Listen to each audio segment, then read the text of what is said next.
Just finished watching episode 12 of The Rookie. Now and then.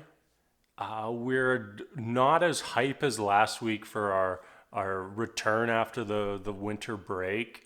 This was still a great episode. We had a really good storyline for John Nolan, including his son Henry and Abigail. We had a interesting story with Jackson and his relationship with Sterling.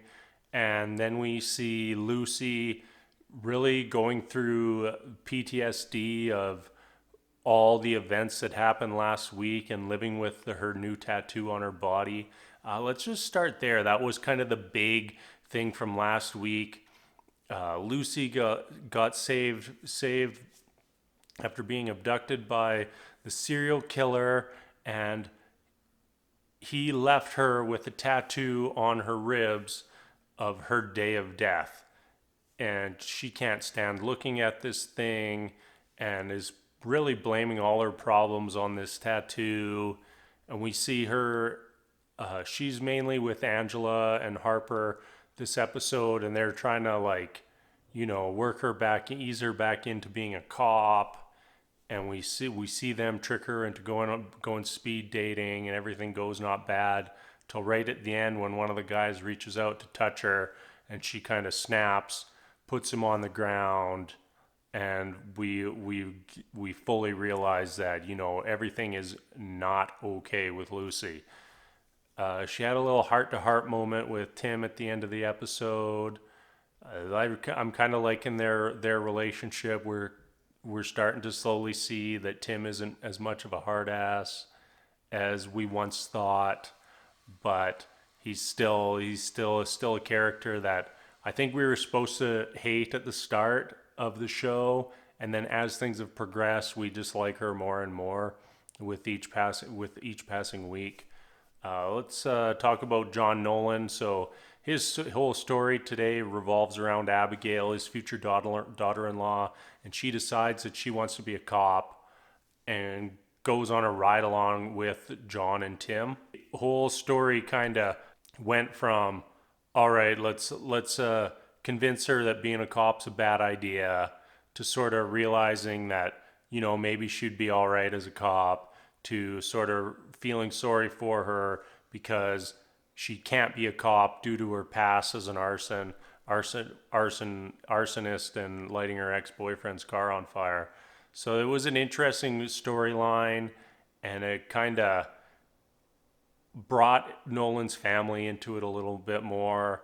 For the most part, they're just off in the background. You don't really see them that much, but it was nice to see Abigail and Henry really get involved with John, with his police life, and have it impact them. Wasn't too crazy about the storyline of the guy getting killed by the biker gang, and then they're trying to find out what happened to him, and of course Abigail and Henry get taken hostage, and John comes in and saves the day. Yay, Dad! But I liked all the other parts that came with it.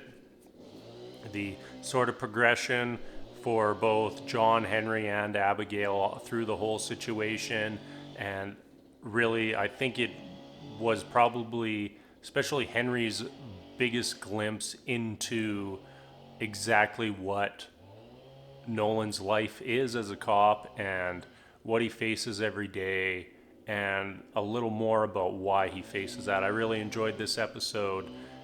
Did we talk about Jackson and Sterling? I think so. That was kind of fun. We brought that back, that little relationship.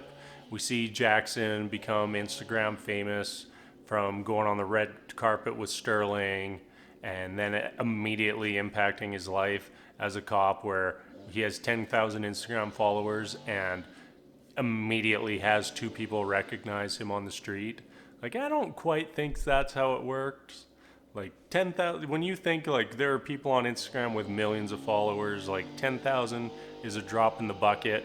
And I don't think that people would when you have 10,000 followers, would run up to you on the street while you're in a standoff with your gun trying to get selfies. No, I don't think so. Not a real thing. But their story, their little relationship was kind of cool. Their fake breakup, as soon as it came on the screen, I was like, "Yep, that's a fake breakup. They're still staying together." So I'm kind of like seeing Jackson and that side of his life, and hopefully we see more of it as the season goes on here. So I think that's it for this episode. Yeah, thanks for watching, and we'll see you next week.